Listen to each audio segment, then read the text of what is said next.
விடுதலை சிறுத்தைகள் தலைவர் திரு தோல் திருமாவளவன் அவர்கள்,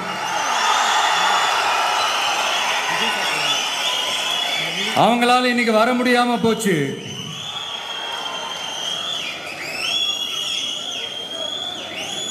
அம்பேத்கர் அவர்களுடைய புத்தக வெளியீட்டு விழாவிற்கு கூட அவரால் கலந்துக்க முடியாத அளவிற்கு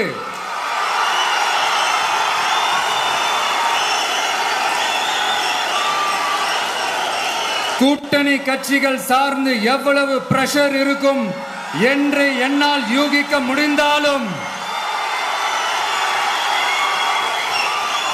நான் இப்ப சொல்றேன், அவருடைய மனசு முழுக்க முழுக்க இன்னைக்கு நம்மளோட தான் இருக்கும்.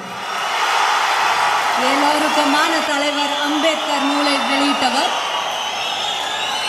அவரை சிறப்புரை ஆற்ற அழைக்க வேண்டாமா?